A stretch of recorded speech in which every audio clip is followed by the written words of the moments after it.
que nos vem em mente quando falamos de submissão? Será que nos damos conta do quanto nos tornamos submissos? Do quanto abrimos mão deliberadamente da nossa liberdade? No século XVI, o jovem Etienne de la Boétie levantou uma série de questões que ainda hoje ecoam na nossa maneira de viver. O tirano pode estar em um sistema político, mas também em uma droga, uma tradição, um modismo, um mentor. Mas por que nos submetemos? Por que um consegue mandar em milhões?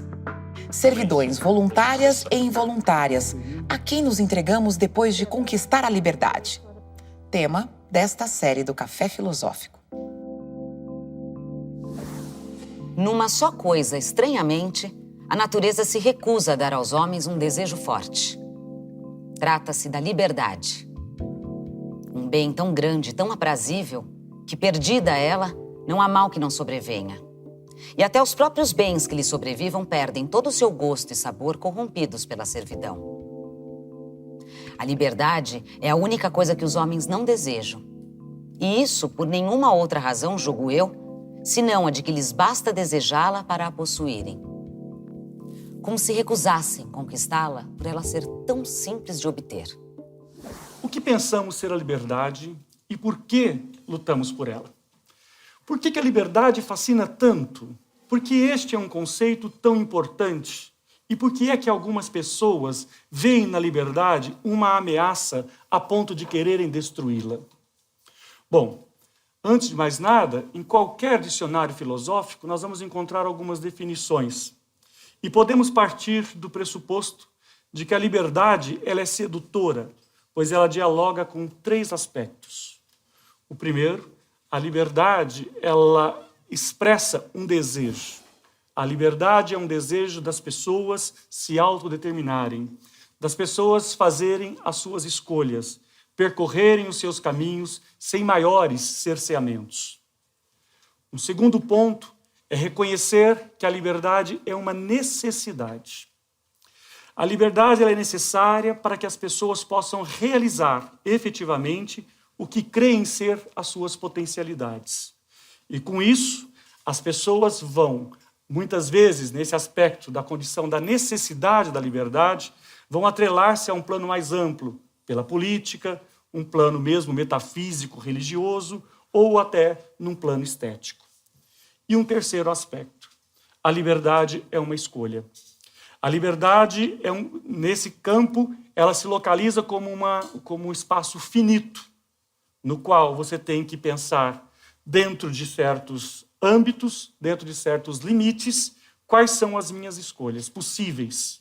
E falar de escolhas possíveis não significa que seja um caminho menos complexo. Não significa que seja um caminho menos difícil. Então, isso posto, também quero pensar que desde a tradição filosófica da modernidade, a ideia de liberdade está associada com a teoria política. Ela é política porque, ao mesmo tempo que eu defendo e que eu aspiro viver em liberdade, ela também é o argumento para que eu possa me colocar como antagonista àqueles que detêm o poder e que, pelo próprio exercício do poder, muitas vezes são os responsáveis por cercear esta minha liberdade. A liberdade, ou a sua interpretação, é um projeto político que estava nos gregos, mas que também ganhou novos revestimentos com os pensadores modernos, como Etienne de la Boétie, Maquiavel, Hobbes, Locke e Rousseau. Por que a invenção da liberdade moderna é esse argumento tão poderoso e, ao mesmo tempo, tão contraditório? Poderoso porque é em torno da liberdade que o poder se justifica. Os poderes existem ou devem estar sustentados na questão da liberdade. E ele é contraditório, porque é em nome dessa mesma liberdade que muitas ações são feitas, inclusive negando o direito de expressão, de organização, de associação, que pudesse desestabilizar os governos.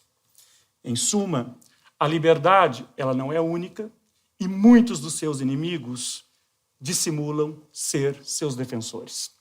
Esse é o ponto que nos incomoda. A servidão voluntária, como escreveu Claude Lefort, é um conceito inconcebível. É um conceito que forja o acasalamento entre palavras que causam repugno na própria língua. E isso serve apenas para designar o que ele classifica como um fato político aberrante. Ora, o que é que causa esse fato político aberrante? O que é que leva as pessoas a abrirem mão da sua liberdade ou de não lutarem por ela? Chamaremos a isto covardia? Temos o direito de afirmar que todos os que assim servem são uns míseros covardes? Como não é covardia, poderá ser desprezo? Poderá ser desdém? Quando vemos não já 100, não já 1000 homens, mas 100 países, 1000 cidades e 1 milhão de homens submeterem-se a um só, todos eles, servos e escravos, mesmo os mais favorecidos, que nome que isto merece? Covardia? Ora, todos os vícios têm naturalmente um limite além do qual não podem passar. 2 podem ter medo de 1, ou até mesmo 10. Mas se 1000 homens, se 1 milhão deles, se 1000 cidades não se defendem de um só, não pode ser por covardia. A covardia não vai tão longe.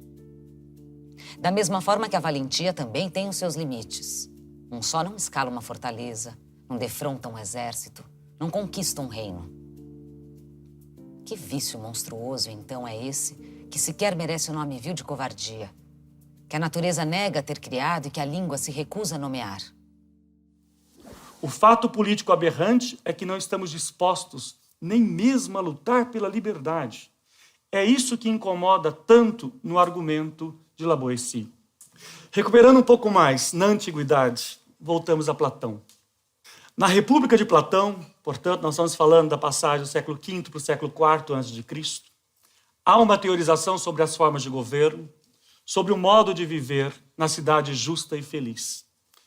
Platão, como vocês sabem, recebeu inúmeras leituras, à direita, à esquerda, ao centro. Feito isso, nos interessa pensar que nessa república, Platão trata das formas de governo e das degenerações na forma de governo.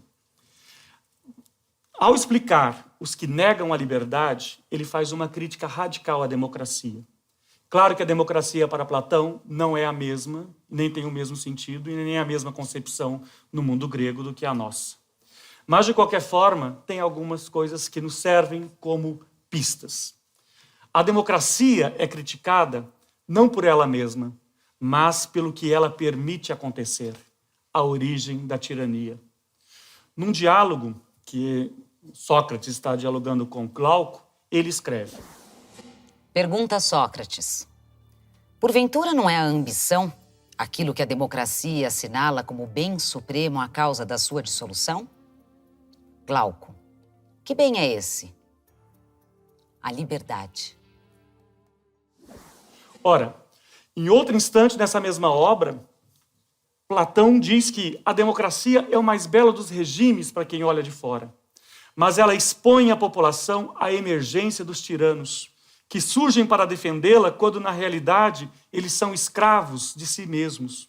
E não há castigo pior para um povo do que ser escravo de quem não é senhor de si, mas escravo dos seus infindos desejos. Viver em liberdade, mesmo desejando-a, mesmo considerando-a uma necessidade, tem os seus riscos. E o principal deles é não ser vigilante, nem defensor de um espírito que precisa ser cultivado e valorizado. 2.500 anos depois de Platão, mais de 500 anos depois de La Boétie, a questão volta-se a nós mesmos. Queremos e sabemos defender a liberdade? No Brasil, entretanto, nós temos o péssimo hábito de não chamar as coisas pelo nome. A ditadura conseguiu camuflar muitas coisas. Uma delas é que nós não chamamos os ditadores pelo nome de ditadores. Não falamos do ditador Castelo, o ditador Costa e Silva, o ditador Médici, o ditador Geisel e o ditador Figueiredo. Temos ruas, avenidas e bairros falando de presidentes. Como tratá-los como presidentes se o que os legitimou no poder foi a quebra do parâmetro constitucional? A transição iniciou-se quando o regime militar mostrava seu esgotamento. E essa transição, ela foi feita de acordo com a vontade do Geisel, uma abertura lenta, gradual e segura. A transição nos prometeu muita coisa. Há um conjunto de interpretações que permite pensar que a sociedade brasileira paga o preço da anistia possível, sem punição aos desmandos dos agentes do Estado, sem condenações às violações dos direitos humanos. Nos habituamos à impunidade e à perpetuação da tortura, à ocorrência de chacinas e linchamentos em diferentes partes do país em pleno período democrático. Pior, parece que a sociedade não se incomoda efetivamente com isso. No próximo bloco. Um sonho, um projeto político ou mesmo uma utopia não deve ser avaliada apenas por seus resultados finais. Depois da ditadura militar, vivemos o mais longo período de liberdades políticas. São mais de 30 anos. Tivemos conquistas com a redemocratização. A lei da anistia, a volta dos exilados, o fim da censura, as manifestações de rua, as diretas já. Mas ainda hoje, há vozes pedindo a volta dos militares. Onde e como ficaram as memórias da ditadura no processo de construção de nossa liberdade democrática? Porque muitos suspiram pela volta do chicote. Nós tínhamos a expectativa de termos as liberdades políticas, resolver as constantes crises econômicas, sobretudo com a inflação e o problema da dívida externa, combater as desigualdades sociais e o perverso sistema de concentração de renda que ficou muito mais agudo durante a ditadura. E a combinação entre viver um sistema político democrático, equacionar a crise inflacionária e da dependência internacional, promover reformas sociais, como a pauta da distribuição de terras, que era muito forte nos anos 80, e combater a desigualdade social e regional, era uma equação difícil de ser experimentada. Mas o importante é que ela foi sonhada e desejada por setores importantes da sociedade brasileira. Um sonho, um projeto político ou mesmo uma utopia não deve ser avaliada apenas por seus resultados finais, mas, sobretudo, pelo tanto que ela pode acalentar e produzir expectativas na sociedade. O Brasil sonhava com um futuro. Nesse ponto, o projeto de país grande dos militares era reformulado na expectativa de promover a integração de milhões de brasileiros à condição de cidadãos, como simbolizou o discurso de Ulisses Guimarães ao promulgar a Constituição de 1988 e defini-la como a Constituição Cidadã. A nação quer mudar. A nação deve mudar. A nação vai mudar. A Constituição pretende ser a voz, a letra, a vontade política da sociedade rumo à mudança. Que a promulgação seja nosso grito. Mudar para vencer. Muda, Brasil! Mas, depois das grandes expectativas, vêm as frustrações. Os principais grupos políticos que atuaram na redemocratização, todos eles chegaram ao poder. Os partidos mais consolidados estiveram ou estão no poder central, nos estados e nas cidades. PMDB, PT e PSDB. Todos eles foram responsáveis por conquistas importantes, mas também por fracassos retumbantes. Podemos apontar liberdades políticas, a estabilidade da moeda, avanços sociais, mas nenhum deles conseguiu dizimar práticas condenáveis, como a corrupção, a inércia, a ineficiência dos serviços aos cidadãos. O pleno exercício da cidadania é aquém da expectativa da população. E do lado de fora disso, ficaram aqueles que foram poupados pelo silêncio acovardado, pelo não enfrentamento e a não condenação das mazelas do período ditatorial. Foram poupados aqueles que eram defensores do regime e que participaram diretamente dentro do regime militar. Então, temos aí um exercício de esquecimento e de silenciamento, porque a ditadura permaneceu como um lugar circunscrito ao passado.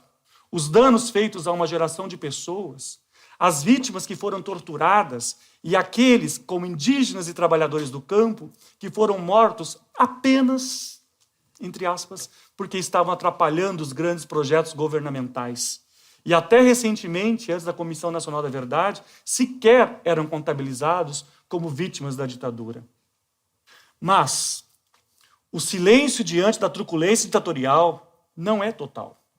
Se a memória sobre a ditadura não atingiu um grande contingente da população e, consequentemente, justifica que tenha gente pedindo a volta dos militares, eu quero insistir que temos inúmeros relatos memorialísticos e ficcionais sobre as difíceis experiências da ditadura e o modelo da abertura política. A transição causou uma interdição. Nós não falamos suficientemente do nosso passado e construímos relações dentro dessa paz promíscua, que mata todos os dias centenas de pessoas. E ao final de um ano, mais de 50 mil pessoas morrem em nossa violência cotidiana, excluído o trânsito. Isso é só homicídio.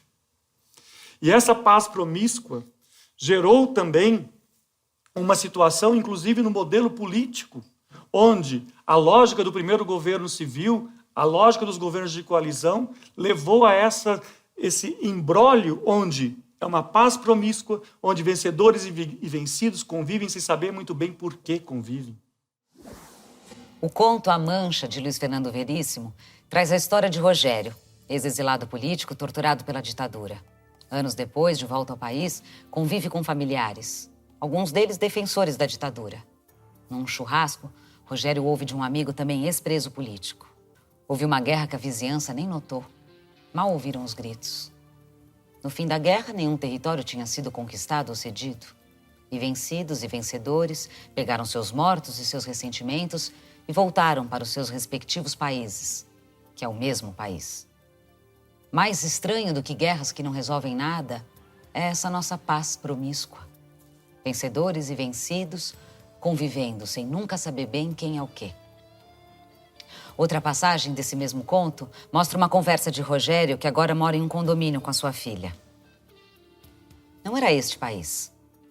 Não era esta falsa paz.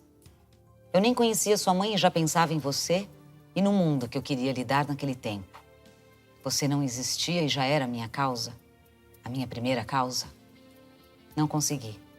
Quebrei a cara ou quebraram meu nariz. Em troca, eu te dou este gramado, este sol, este lago, este país, este pai.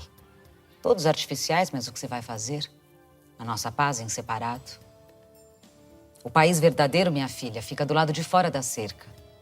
Mas os seguranças estão armados e têm ordens para atirar. Esse é um outro dado de uma experiência histórica que a redemocratização não conseguiu vencer. A segregação que, desde o passado escravocrata, incomoda o país e expressa suas mazelas e seu infortúnio. Constatar isso é muito simples, né, gente? Difícil é as pessoas aceitarem as mudanças de uma ordem quase sempre estática. Nesse lugar, também os conservadores foram beneficiados, pois os governos não mexeram a fundo em nenhum elemento que produzisse uma efetiva ruptura dessas condições. Os mínimos movimentos de mobilidade social dos tempos recentes, entretanto, nos dão a dimensão de como é difícil conviver com quem até outro dia estava apartado do mundo e segregado em nossa dinâmica quase simpática de sermos perversos. Ora, por que vivemos essa simpatia dessa perversidade? Podemos dizer que aqui fantasiamos soluções simplistas. A identidade nacional, ou o que quer que se diga a respeito disso, em torno do país do futuro, produziu uma série de estereótipos que parecem nos redimir. Um país que oscila permanentemente entre a crença e a descrença em si mesmo.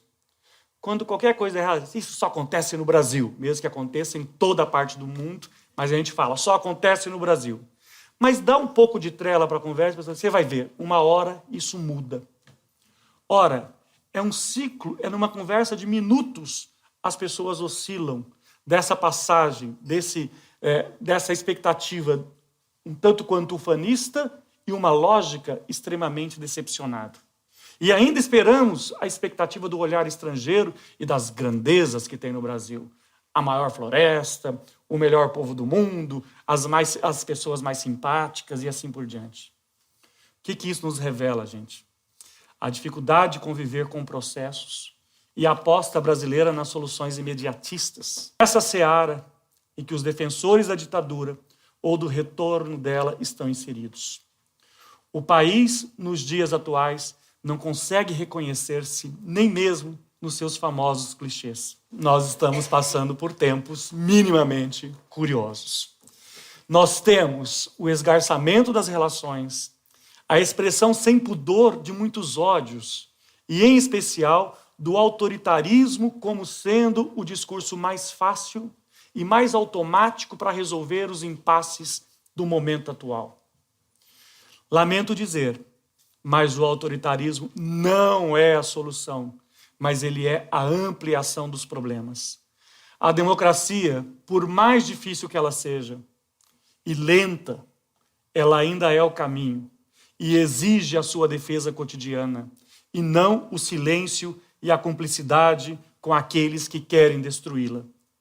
Para os problemas da democracia, nós devemos resolver com mais democracia, com seu fortalecimento e compreensão de que existem limites e de que existem regras. No próximo bloco. Trocamos a crítica pelo xingamento, a divergência pela voracidade em destruir e reduzir a pó o nosso oponente.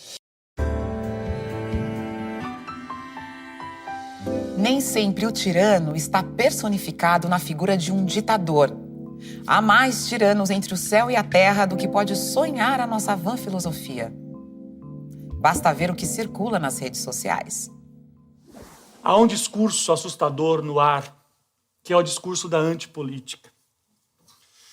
Na Argentina, em 2001, naquela crise, eles criaram, as manifestações populares, que todos se vajam, como eles dizem, que partam todos, bradaram os argentinos. Esse é um grito, todos quem? Todos os políticos. Que é um grito que está aqui no Brasil, que está por Madrid, está em Washington, está na Turquia, está em Hong Kong. A política foi tomada de assalto. E nós temos uma dificuldade de pensar que os partidos ou o altruísmo dos políticos possa existir. E isso não é apenas no Brasil, mas é uma crise de confiança generalizada. E com isso nós temos um período assustador, perigoso, de crescimento de fanatismos, crescimento dos fascismos, de grupos ultraconservadores que parecem ter perdido qualquer incômodo em expressar ideais problemáticos. Por que existem os defensores da ditadura? O que buscam e qual é a expectativa deles? Por que celebrar o chicote como saída, como solução? Um deles é o medo. O medo, como lembra Hobbes, é o que faz as pessoas abdicarem da sua liberdade no estado de natureza. A busca da garantia vital, da segurança vital, é que fez com que as pessoas abdicassem. Mas temos que pensar, muito tempo depois, que a vida não está garantida na vontade do tirano. A vida está garantida quando nós aprendemos a viver com os diferentes e quando nós aprendemos a viver em conjunto, por mais que aquilo contrarie as minhas expectativas iniciais. Outra hipótese, recuperando o argumento inicial do Lavoisier, e sequer lhe admite que seja esse, é a covardia. A covardia daqueles que não podem experimentar a conquista do outro, que aparenta não querer comprometer-se com nada e que simplesmente se cala diante do mundo. Por sentirem-se protegidos em seu discurso pela certeza da impunidade e pelos equívocos das nossas lideranças democráticas de todos os níveis e estirpes e grupos partidários. E a nossa liberdade, ela está ameaçada por pelo menos 3 eixos. Um político, outro econômico e o outro que tem a ver com as mudanças culturais e sociais deste momento. Falando um pouquinho de economia. A América Latina passou por uma década de crescimento estupendo entre os anos de 2000, 2010 e podemos esticar até 2013. A crise vem chegando em 2014 e 2015. Nesses últimos anos, temos visto, e não é segredo para ninguém, a crise econômica, o desaceleramento, né? E aí até mesmo um certo retrocesso. A mesma democracia e com o convívio com as regras de mercado asseguraram essas conquistas, é vista hoje como uma ameaça ao que foi conquistado. Entre 2000 e 2010, segundo dados da ONU, quase 500 milhões de pessoas deixaram a linha de pobreza no mundo e quase 8% delas estavam no Brasil. E com a crise que estamos vivendo, há o claro risco de perder estes avanços alcançados nesse período de expansão econômica. E uma multidão ameaçada também é combustível para oportunistas que não prezam a democracia. A nova classe média, mais numerosa, empoderada e conectada, é um desafio para os governos e é um desafio para os analistas políticos. Nada mais fácil do que culpar o outro pelas nossas mazelas, pois o que se viu foi uma expansão econômica contraditória e pouco sistemática quanto à garantia das conquistas sociais. Ganhou-se o direito ao consumo, mas não o direito à cidadania. Então nós temos muitas forças se movendo e que também vivemos um tempo de menor paciência e de maior urgência. Os grupos, eles atuam de formas organizadas e desorganizadas simultaneamente. O desemprego, a queda dos rendimentos e a interrupção dessa mobilidade social das maiorias são fontes para muitas das frustrações populares. Então, é isso que ajuda a explicar também aonde é que algumas pessoas que defendem certas soluções ortodoxas têm encontrado amparo. Porque a incapacidade do Estado para satisfazer as crescentes demandas de serviços públicos agita os ânimos das novas classes médias nos países emergentes. E aí eu não falo apenas do Brasil, mas falo dessa mobilidade, dessa circunstância que toma conta, pelo menos, em boa parte dos países da América Latina. A corrupção, artimanhas e hipocrisia dos poderosos são agora mais difíceis de ocultar graças às novas tecnologias de comunicação e informação. E, nesse sentido, governos paralisados, partidos políticos inertes que não conseguem dar respostas para as novas demandas das sociedades são realmente um verdadeiro combustível para a crise. Pensando agora uma mudança do ponto de vista das práticas culturais que o mundo virtual nos trouxe. Esse mundo virtual traz uma nova maneira de ler o mundo. E essa nova maneira de ler o mundo, ela é estranha, porque ela é sem mediação, é a lógica imediata. Nós somos infantilizados e pouco afeitos à crítica, pouco afeitos ao contraditório. Trocamos a crítica pelo xingamento, a divergência pela voracidade em destruir e reduzir a pó o nosso oponente. E esse é o paradoxo. A maior liberdade que nós temos de pensar e de expressar não produziu maior autonomia de pensamento crítico. Produziu, ao contrário, o encurtamento de visão e cerceamento às diferenças. Busca-se uma uniformidade que tiraniza. O contra um do La Boétie deveria ser atualizado, porque o tirano não é uma pessoa, mas é um modo de pensar e agir. Hoje em dia vivemos uma situação tal que todos podem emitir opinião sobre tudo. É uma falsa sensação de participação. É uma falsa sensação de acesso à informação. Por quê? Essa é a distração básica. Enquanto vamos vivendo o esgotamento das diferenças e uma incompreensão em relação ao outro, a outra cultura, a outros modos de viver, a outras práticas que passam pelas questões religiosas, pelos afetos, pelos costumes e por aí vai. Vivemos esse paradoxo, né? Uma sociedade onde todos falam e ninguém escuta. Muitos escrevem e poucos leem, nem mesmo os posts no Facebook. As pessoas veem o título, já vai lá, compartilha, e aí polemiza, vira uma verdadeira guerra sem minimamente ler aquilo que está sendo tratado. Ou vai lá e busca uma informação, uma notícia que vem de 2002 e posta, e a pessoa toma. É isso que eu falo de um mundo imediato, um mundo sem mediação da leitura. Porque quando você pega o livro, até mesmo por estar empoeirado, você sabe que aquele livro é mais antiguinho.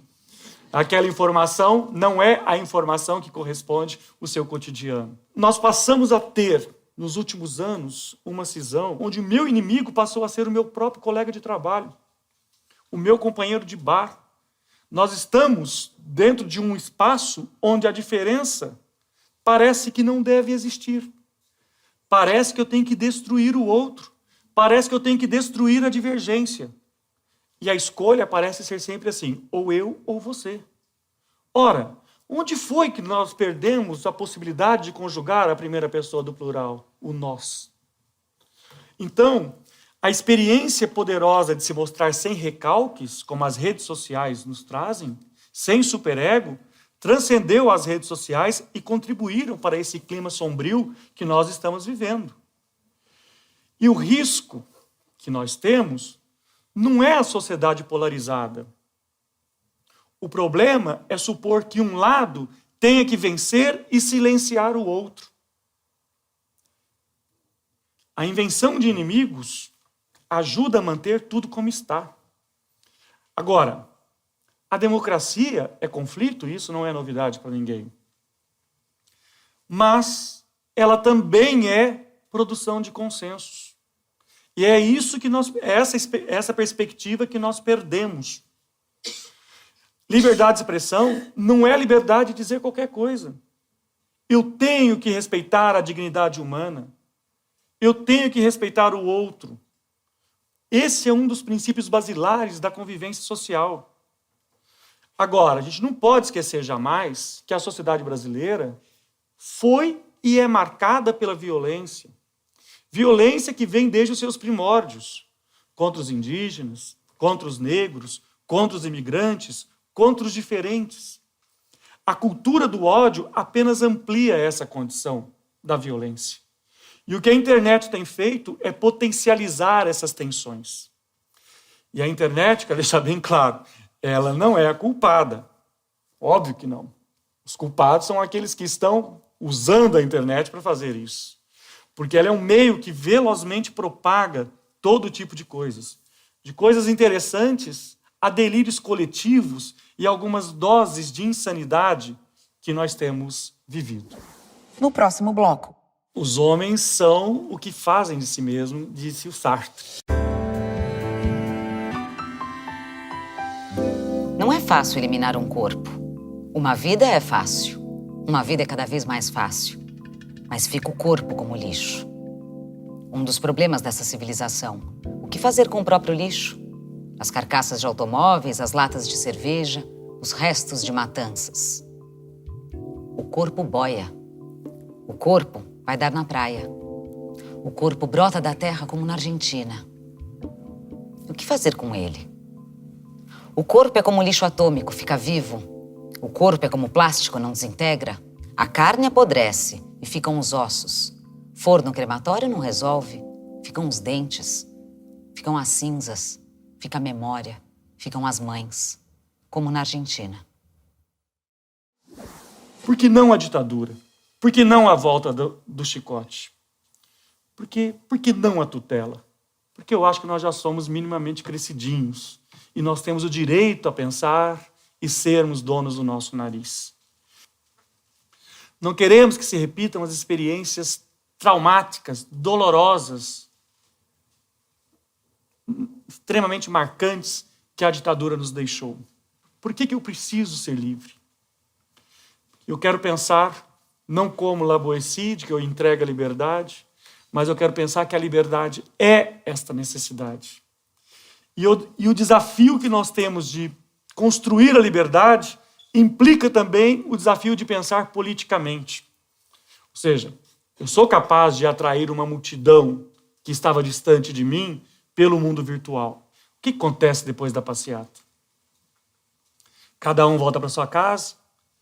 O que é mais frequente é que não exista nenhuma organização com a capacidade de dar seguimento às exigências e levar adiante o trabalho político, que é complexo, mas que ele é muito pessoal e mais cansativo.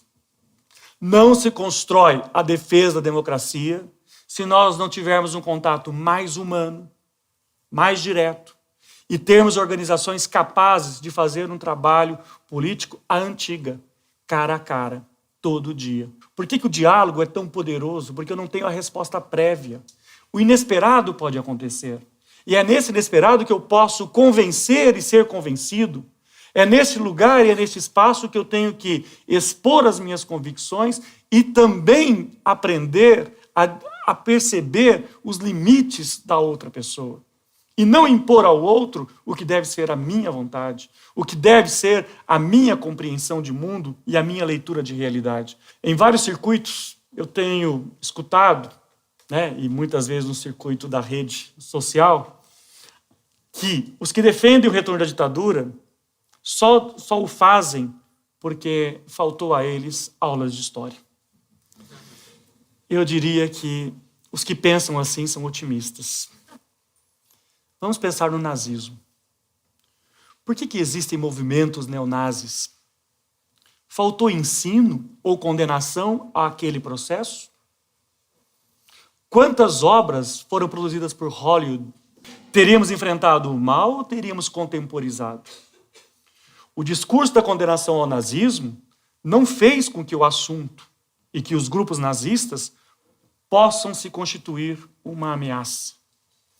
Ora, o que eu quero dizer com isso, de uma maneira análoga, que não bastam aulas de história e filmes que condenem a ditadura. É preciso colocar o dedo na ferida e combater diuturnamente os que defendem o autoritarismo como solução. E a maioria que clama por isso, desconfio, não é por ignorância, mas por convicção. E esse é o dado mais pessimista e difícil. Mas para ele também tem que haver um caminho. E o caminho não é simples, mas é não permitir que ovos de serpente sejam chocados. E essa não é uma responsabilidade dos professores de história, mas uma demanda ética e moral que exige o compromisso de todos.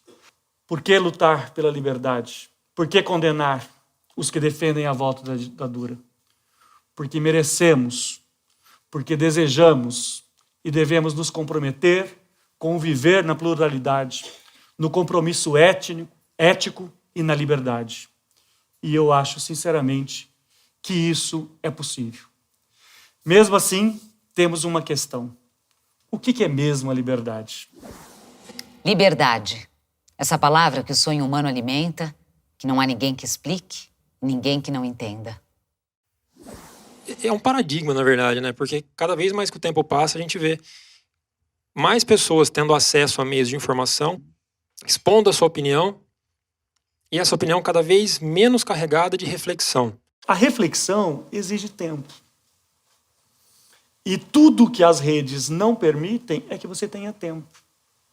Porque parece que tem sempre acontecendo coisas mais interessantes ali, na tela, do que você ter a oportunidade de parar e pensar com seus próprios botões, né? Parar e pensar e fazer uma análise a respeito do seu próprio posicionamento. A reflexão é uma tarefa elitista.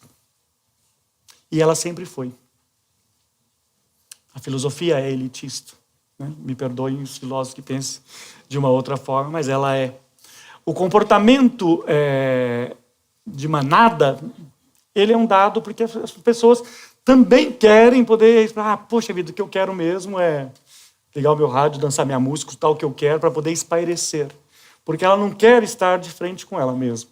E aí o meu otimismo é assim, que algum choque de reflexão, ou que algum choque, por exemplo, nas aulas, nas escolas, nas conversas familiares, né?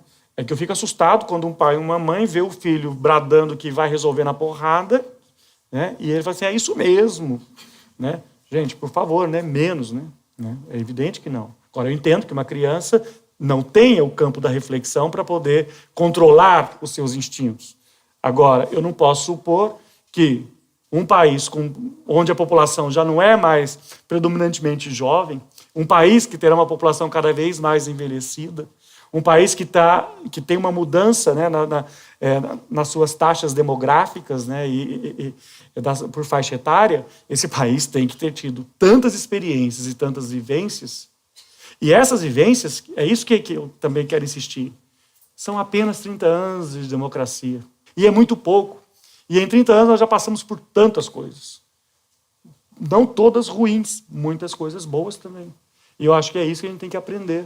É tentar filtrar as coisas e valorizar. Por isso, vamos pensar que a construção e essa possibilidade de gerar uma reflexão, ela está no meu alcance, está no seu alcance, está no alcance de todos. Eu acho que todos têm condição, no seu trabalho, na sua circunstância, no seu próprio ofício, minimamente fazer indagação. É isso que eu quero? É isso que é possível? É justo? É isso que eu imagino? Então, é esse exercício de produzir algum deslocamento entre as nossas respostas fáceis e aquilo que queremos almejar para construir uma sociedade diferente. O dado concreto é, tá bom? Não, não tá bom. Então, nós temos que imaginar soluções e temos que ser criativos e temos que ter a paciência de construir as soluções. A sedução do autoritarismo está de que eles sozinhos podiam resolver assim. Porque eu não preciso convencer ninguém, basta eu dizer e a vontade será cumprida.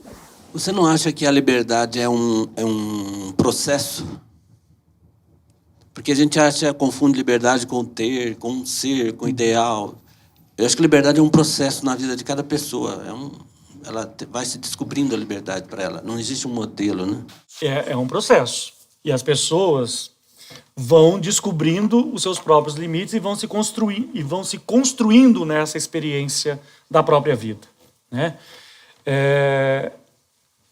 Os homens são o que fazem de si mesmo, disse o Sartre, né? Então, uma criança vai tendo aptidões, vai demonstrando certas práticas, vai sendo incentivada para algumas e reprimidas para outras. Por que uma criança pode ser reprimida por uma determinada prática e depois ela vai fazer exatamente aquela e a outra reprimida aceitou? São dados do ponto de vista de que é esse lugar que ainda tem uma autonomia para que eu possa fazer escolhas.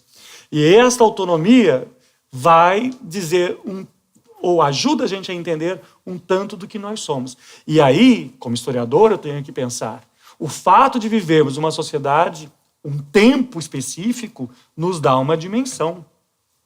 O fato de nós vivermos o século XXI, tendo passado pela experiência da ditadura, nos dá a dimensão de falar por que a ditadura não deve ser desejada.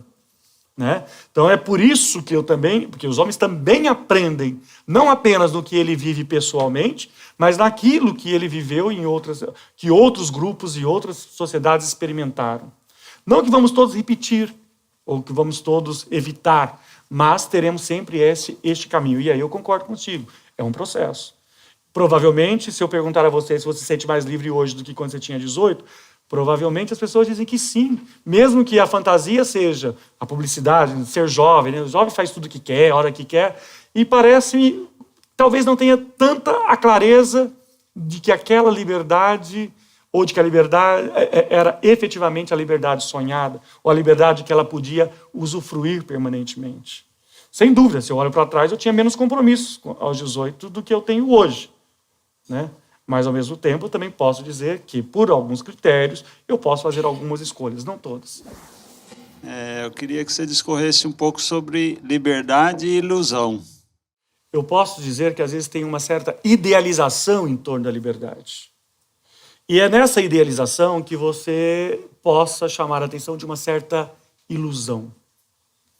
Eu quero distinguir, porque a idealização em torno da liberdade é quando as pessoas falam assim, ou diretamente, ninguém é livre. Porque todos nós estamos cerceados por alguma coisa. Pelo relógio, pelo horário de trabalho, pela família, pela conta no fim do mês. Ora, eu sei que eu tenho restrições. Quando eu estou falando em liberdade, eu não posso supor, e aí acho que é o seu sentido, ou se não for o seu sentido, é o que eu vou dar ao sentido da ilusão, eu não posso atribuir a mim uma capacidade ou uma ilusão de liberdade que não está no meu alcance. Eu posso ter a ilusão de ser livre, bater asas e voar, eu posso ter a ilusão, mas eu não tenho nenhuma das condições de bater asas e voar. Então, o que me resta, não a mim, mas a outros que já fizeram, inventar formas para o homem voar. Mas, o que eu estou querendo dizer com isso? Que a liberdade, como um fato, e como um dado filosófico, como um dado social, como um dado político, como um dado cultural, a liberdade ela só pode estar dentro da capacidade humana. Querer não é poder. Querer pode ser um passo para poder. E acho que às vezes as pessoas, para poder criticar a liberdade, fazem essa reflexão. Agora, eu sou capaz de fazer liberdade, por exemplo, eu sou capaz de fazer escolhas. Por exemplo, hoje vocês decidiram vir aqui. Eu poderia ter ido diretamente ao bar, né? Ou eu posso ir ao bar depois. Eu posso preparar a minha aula ou não preparar a minha aula. Eu posso decidir que eu vou continuar namorando ou eu vou separar. Eu posso decidir que eu vou mudar de cidade ou não. Todas essas escolhas implicam riscos. E eu vou calcular todas elas. Então, o fato de eu ter pensado nesses riscos, e aí a minha advertência, a reflexão nessa noite, é que eu tenho que calcular quais são os riscos desse discurso autoritário que está dentro de nós. Então, a liberdade, para mim, não é uma ilusão. A liberdade é uma condição, voltando e insistindo, para que eu possa me afirmar como humano. Né? E aí, claro que alguém fala assim, mas ele está essencializando. Né? Tá, sim, eu estou essencializando nesse momento apenas para facilitar a nossa reflexão, para facilitar a nossa compreensão de que eu sou o outro também. Esta e outras palestras você encontra no site e Facebook do Instituto CPFL e no canal do Café Filosófico CPFL no YouTube.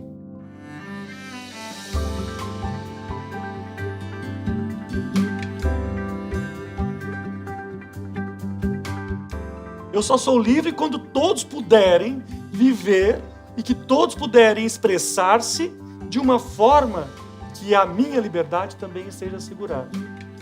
E é isso que eu acho que nos envergonha a todos aqui no Brasil. Mais do que os escândalos recentes e essas coisas. É a nossa insensibilidade ou a nossa, inclusive, incompetência em resolver situações que se arrastam há séculos.